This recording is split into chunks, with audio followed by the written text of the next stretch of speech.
ಶ್ರೀನಿವಾಸಪುರ ಪಟ್ಟಣದಲ್ಲಿ ಒಳ ಮೀಸಲಾತಿ ಜಾತಿ ಗಣಿತಿಯ ಬಗ್ಗೆ ಅರಿವು ಮೂಡಿಸುವ ಕುರಿತು ಕಾರ್ಯಕ್ರಮ ಕರ್ನಾಟಕ ರಾಜ್ಯ ಛಲವಾದಿ ಮಹಾಸಭಾ ಕಾರ್ಯಕ್ರಮದಲ್ಲಿ ಜಾತಿ ಸಮೀಕ್ಷೆ ಮೇ 5ರಿಂದ 3 ಹಂತಗಳಲ್ಲಿ ಪ್ರಾರಂಭವಾಗುವ ಸೂಚನೆಗಳ ವಿವರಗಳು.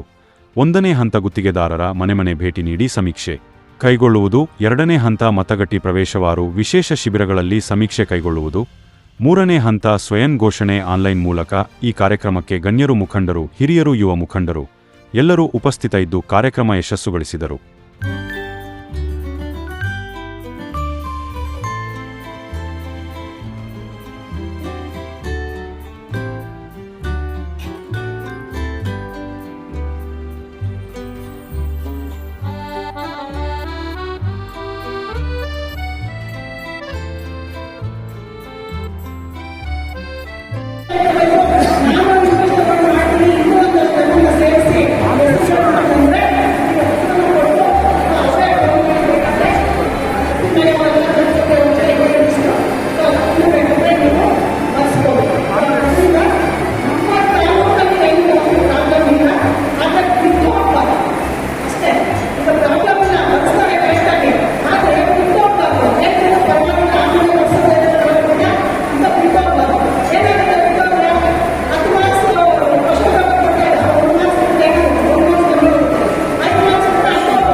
ಉತ್ತರ ಮಾಹಿತಿಯನ್ನು ಈಗ ಈ ಒಂದು ಕಾರ್ಯಕ್ರಮವನ್ನು ಕುರಿತು ಡಾಕ್ಟರ್ ಚಂದ್ರಕಲಾ ಮೇಡಮ್ ಅವರನ್ನ ಮಾತಾಡಬೇಕಂತ ನಾನು ಸಂಘ ಪ್ರಾರ್ಥನೆ.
ಮನೆ ಬಾಗಿಲಿಗೆ ಹಂಚುವಂತ ಕೆಲಸವನ್ನು ಮಾಡ್ತಾನೆ. ಇವತ್ತು ಆ ಹೋರಾಟದ ಹೆಚ್ಚೆಚ್ಚೆ ಅಧ್ಯಯನ ನಮ್ಮಲ್ಲಿ ಇಲ್ಲ. ಆತನಿಗೆ ನನ್ನ ಹೃದಯಪೂರ್ವಕವಾದ ಗಮನಗಳನ್ನು ಸಲ್ಲಿಸುತ್ತಾ ಇವತ್ತು ಒಳ ಮೀಸಲಾತಿ ಜಾತಿ ಗಣತಿಯ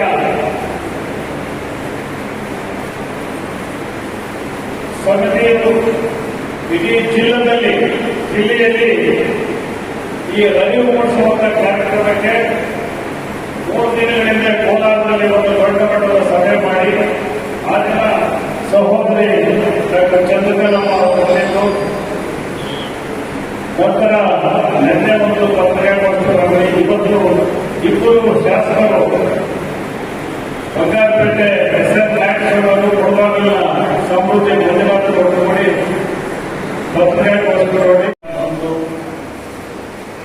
ಒಡನಾಡಿ ಕೆಚ್ಚೆದೆಯ ವೀರ ಶ್ರೀನಿವಾಸ್ ಮಾತ್ರ ಒಂದು ಅಂಬಾಸಡರ್ ಕಾರ್ಯ ನಿರ್ವಹಿಸಿ 85 ಬಂದಿದ್ದರು. ಆ ನಂಬರ್ ಅಂತ ಸಂಸ್ಥೆ ಮುಂದಿದೆ.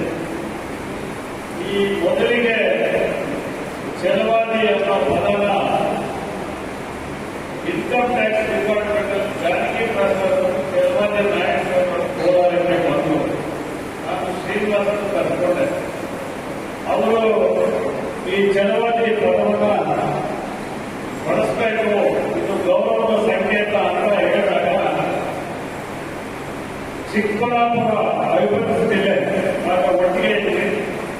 ನಾನು ಕೋಲಾರದ ಬಸ್ಸಲ್ಲಿ ಜಗಜೀವನ್ ರಾಮ್ ಮಾಡಲಿಕ್ಕೆ ಬಂದು ಇಲ್ಲಿ ಮನೆ ಊಟ ಮಾಡಿ ಅವ್ರ ಕಾರಲ್ಲಿ ಧೈರ್ಯ ಇರೋದಾದ್ರೆ, ತ್ಯಾಗ ಇರೋದಾದ್ರೆ, ಸೇವೆ ಮನೋಭಾವನ ಇರೋದಾದ್ರೆ ನಿಜವಾಗಿ ಒಲೆಯಲ್ಲಿ ಮಾತ್ರನೇ ಈ ದೇಶದಲ್ಲಿರೋದು. ಈ ದೇಶಕ್ಕೆ ಯಾವ ಸಂದರ್ಭದಲ್ಲಾದರೂ ಪ್ರಜಾಪ್ರಭುತ್ವ ಧೈರ್ಯ ಸಾಹಸ ಇರೋದಾದ್ರೆ ಒಲೆಯಲ್ಲಿ ಮಾತ್ರನೇ ಇರೋದು. ಒಂದು ವಿಚಾರವನ್ನು ಹೇಳಿದರೆ ನಮ್ಮ ವಲಯದಲ್ಲಿ ಕೆಲವು ನೌಕರಾಮಗಳಿದ್ದಾರೆ. ಅವ್ರು ಯಾರೋ ಹೇಳ್ತಿದ್ರು ನೋಡಿ, ಈಗ ನಾನೇ ಸರ್ಕಾರಿ ಕೆಲಸಕ್ಕೆ ಹೋದ್ರೆ ನಾವು ವಲಯ ಕೆಲಸಗಳು ಇಷ್ಟಪಡೋದಿಲ್ಲ. ಇಂತಹ ಒಂದು ಏನು ನಮ್ಮಲ್ಲಿ ಬೀಳುತ್ತಿದ್ದೇವೆ ಅದನ್ನು ಹೋಗಲಾಡಿಸಿಕೊಂಡು ಈಗೆಲ್ಲರೂ ಕೂಡ ಸಮಾಜದ ನಾವು ವಲಯ ಘೋಷಣೆ ಕೂಡಿ ನಾವು ಹಾಕಿದ್ರೆ ಬರ್ತೀವಿ ಅಂತ ನೀವೊಂದು ಹೇಳ್ಬೋದು. ನಾನು ಇಷ್ಟ ಅದು ಇದೆ ಗೊತ್ತೇ ಇಲ್ಲ ಇನ್ನೊಬ್ಬರಿಗೆ ಕನ್ಫ್ಯೂಸ್ ಆಗೋಗ್ಬಿಡುತ್ತೆ. ನಾವು ವಲಯ ಅಂತ ಬರ್ಸೋದಿಲ್ಲ, ನಾವು ಕ್ರೀಡಕ್ಕಾಗಲ್ಲ ಮಾಡೋದು ಅಂತ. ಸೊ ಅವ್ರಿಗೆ ನಾವು ಎಜುಕೇಟ್ ಮಾಡೋಕ್ಕೆ ಆಗದೆ ಇರೋರಿಗೆ ನಮಗೂ ಬರ್ಸ್ಲಿ, ತೊಂದರೆ ಇಲ್ಲ ಅಂತ ಆ ತೆಲುಗು ಭಾಷೆಗಳಿಗೆ ಬಾರ್ಡರ್ನಲ್ಲಿ ಇರೋದಕ್ಕೆ ನೀಡಬೇಕಂದ್ರೆ ಅದರ ಬಗ್ಗೆ ಎಜುಕೇಶನ್ ಕೊಡ್ಬೋದು. ಸೊ ಇದರಿಂದ ಈಗ ಇದು ಫೈನಲ್ ಫಸ್ಟ್ ಟೈಮ್ ಆಗಿರೋವರೆಗೂ ಒಳಮೀಸಲಾತಿ ಅಂತಕ್ಕಂಥದ್ದು ಬಹಳ ಜನ ಇದು ಬೇಡ ಅಂತ ಅಂದರು. ಯಾಕಂದ್ರೆ ನಾನು ಮುಂದೆ ಟಚಬಲ್ಸ್ ಅನ್ಟಚಬಲ್ಸ್ ಅಂತ ಡಿವೈಡ್ ಆಗಿದೆ. ಅನ್ಟಚಬಲ್ಸ್ ಯಾರು? ನಾವು ಲೆಫ್ಟ್ ಟು ರೈಟ್ ಇದ್ರು ಅನ್ಟಚಬಲ್ಸ್. ಟಚಬಲ್ಸ್ ಯಾರು? ಬೇರೆಯವರು ಲೆಫ್ಟ್ ಟು ರೈಟ್ ಇದ್ದು ಬೇರೆಯವರು ಟಚಬಲ್ಸ್. ಈಗ ಎಷ್ಟೊಂದು ಕಡೆ ಮೀಸಲಾತಿ ಆಗಲಿ, ಎಲೆಕ್ಷನ್ ಆಗಲಿ ಅಥವಾ ಗೌರ್ಮೆಂಟ್ ಕೆಲಸ ಆಗಲಿ SC ಅಂತ ಹಾಕೊಂಡು ಟಚಬಲ್ಸ್ ಬರ್ತಾ ಇದೆ. ಇಲ್ಲ, ತುಂಬಾ ಬರ್ತಾ ಇದೆ, ಜಾಸ್ತಿ ಬರ್ತಾ ಇದೆ. ಇರೋ ಪರ್ಸೆಂಟೇಜ್ ಈ ಸಂದರ್ಭ ಮುಗಿ ಬಂದಿದೆ. ಈ ಒಳಮೈಸೂರು ಮೀಸಲಾತಿ ಅಂತ ಈ ಸಂದರ್ಭದಲ್ಲಿ ಅಕ್ಷರಸ್ಥರು ಹೇಗಿದ್ದಾರೆ, ಪದವೀಧರು ಹೇಗಿದ್ದಾರೆ, ನೌಕರರು ಹೇಗಿದ್ದಾರೆ, ನಾವೆಲ್ಲರೂ ಕೂಡ ಒಂದಾಗಿ ಅನಕ್ಷರಸ್ಥರಿಗೆ ಒಂದು ನಿಖರವಾದಂತಹ ಈ ಜನಗಣತಿಯ ಫಲಿತಾಂಶಗಳನ್ನ ಅವರಿಗೆ ನಾವು ತಿಳಿಸುವಂತಹ ಜವಾಬ್ದಾರಿ ನಮ್ಮದಾಗಿದೆ. ನಾವೇನಾದರೂ ಈ ಒಂದು ಅವಕಾಶವನ್ನು ನಾವು ವಂಚಿತರಾಗಿ ಮಾಡಿಕೊಂಡ್ರೆ ನಮಗೆ ಖಂಡಿತ ನಾವು ಕೂಡ ಬಹಳ ಕಷ್ಟ ಇರುತ್ತೆ. ಅದಕ್ಕೋಸ್ಕರ ನಮ್ಮ ಜನರೇಷನ್ಗೆ ಒಂದು ಒಳ್ಳೆಯ ಅವಕಾಶ. ನಾವೆಲ್ಲರೂ ಕೂಡ ಸಕ್ರಿಯವಾಗಿ ನಿರ್ವೇದನೆಗಳಿರೋದ್ರಿಂದ ಈಗ ಒಗ್ಗೇರಿ ರಾಜಪುರ ಬಹಳ ಸುಸ್ತಾರವಾಗಿ ಹೇಳಿದ್ರು.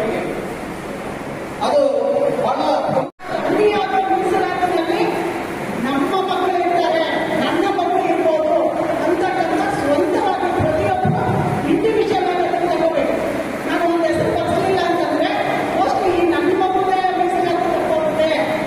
ನನಗೆ ಗೌರ್ಮೆಂಟ್ ಕೆಲಸ, ನಮ್ಮ ಮಕ್ಕಳಿಗೆ ಗೌರ್ಮೆಂಟ್ ಕೆಲಸ ಸಿಗದೆ ಇರ್ಬೋದು, ನನ್ನ ಮಕ್ಕಳಿಗೆ ದೊಡ್ಡ ಸೌಲಭ್ಯ ಸಿಗದೆ ಇರ್ಬೋದು, ಅಥವಾ ನಮ್ಮ ಮಕ್ಕಳೇ ನಾಳೆ ದಿವಸ ಎಲೆಕ್ಷನ್ ನಿಂತಿರೋದಕ್ಕೆ ಸಾಧ್ಯವಾಗದೇ ಇರ್ಬೋದು ಅಂತಕ್ಕಂಥ ಇಂಡಿವಿಜುವಲ್ ಆಗಿ ನೀವು ಯೋಚನೆ ಮಾಡಿ ಪ್ರತಿಯೊಬ್ಬರ ಹೆಸರು ನೀವು ಬರ್ಸ್ಬೇಕು. ಇಂಥದ್ದೇ ಇವತ್ತು ಏನು ಪರವಾಗಿಲ್ಲ, ಆ ಮನೆ ಬಿಟ್ಟೋಯ್ತು, ಈ ಮನೆ ಬಿಟ್ಟೋಯ್ತು ಅಂದ್ರೆ ನಾಳೆ ದಿವಸ ನಿಮ್ಮ ಮಕ್ಕಳಿಗೆ ಸೌಲಭ್ಯ ಇಲ್ಲದೆ ಆಗ್ತದೆ. ಯಾಕಂದ್ರೆ ಪರ್ಸೆಂಟೇಜ್ ಕಮ್ಮಿ ಬರುತ್ತೆ. ಆ ಪರ್ಸೆಂಟೇಜ್ ಕಮ್ಮಿ ಬಂದಾಗ ನಮ್ಮ ಮಕ್ಕಳಾಗಲಿ ತಪ್ಪು ಹೋಗ್ತಾರೆ. ಸೊ ಅನ್ಯಾಯ ಆಗೋದು ಯಾರಿಗೆ?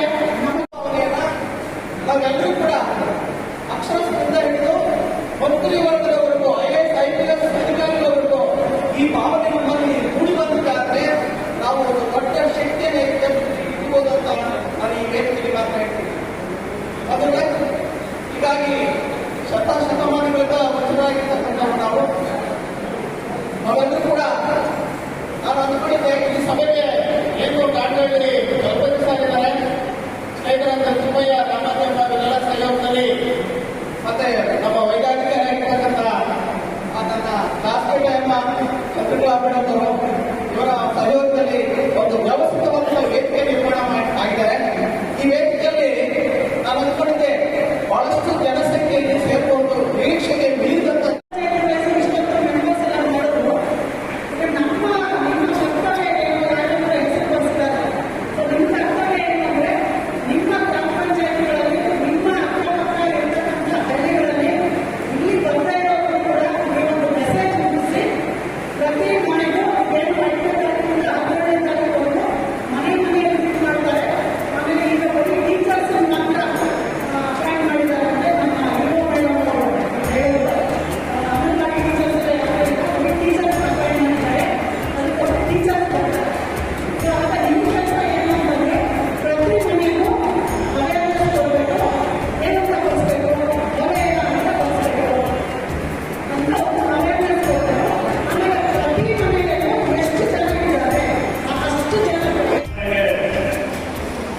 ಭೇಟಿ ಕೊಟ್ಟು ಜಾತಿ ಗಣತಿಯ ವಿವರಗಳನ್ನು ಕೇಳ್ತಾರೆ. ಆಗ ತಾವು ತಮ್ಮ ಜಾತಿಯನ್ನ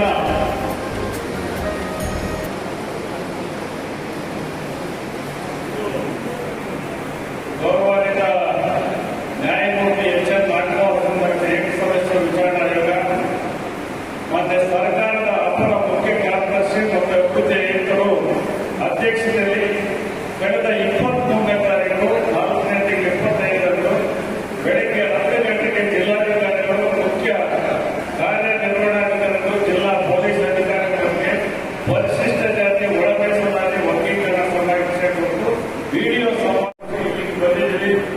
ಈ ಒಂದು ಕಾರ್ಯಕ್ರಮದಲ್ಲಿ ನಮ್ಮ ಜೊತೆಯಲ್ಲಿ ವೇದಿಕೆಯನ್ನು ನಡೆಸಿಕೊಂಡಿರ್ತಕ್ಕಂಥ ಸಹೋದರಿ ಡಾಕ್ಟರ್ ಚಂದ್ರಕಲಾ ಸಿಸ್ಟರ್ ಅವರೇ, ಸ್ನೇಹಿತರು, ಈ ಸಂಸ್ಥೆಯ ಪ್ರಧಾನ ಕಾರ್ಯದರ್ಶಿಯಾದ ಹನುಮಂತಪ್ಪ ಅವರೇ, ಇನ್ನೊಬ್ಬ ಪ್ರಧಾನ ಕಾರ್ಯದರ್ಶಿಯಾದ ರಾಜೇಂದ್ರ ಅವರೇ, ವೇದಿ ನಮಸ್ಕಾರ ಅವರೇ, ಪ್ರಧಾನ ಕಾರ್ಯದರ್ಶಿ ಸಂಗ್ರಾಮ್ ಅವರೇ, ಶಕ್ತಿ ಅವರೇ, ನಮ್ಮ ಉಪಾಧ್ಯಕ್ಷರಾದ ವೆಂಕಟೇಶ್ ಅವರೇ, ಸಹೋದರಿ ರಾಮಾಯಣ ಅವರೇ, ಶಕ್ತಿಯಲ್ಲಿ ವೆಂಕಟೇಶ್ ಅವರೇ, ಮಣಿಯಪ್ಪ ಅವರೇ,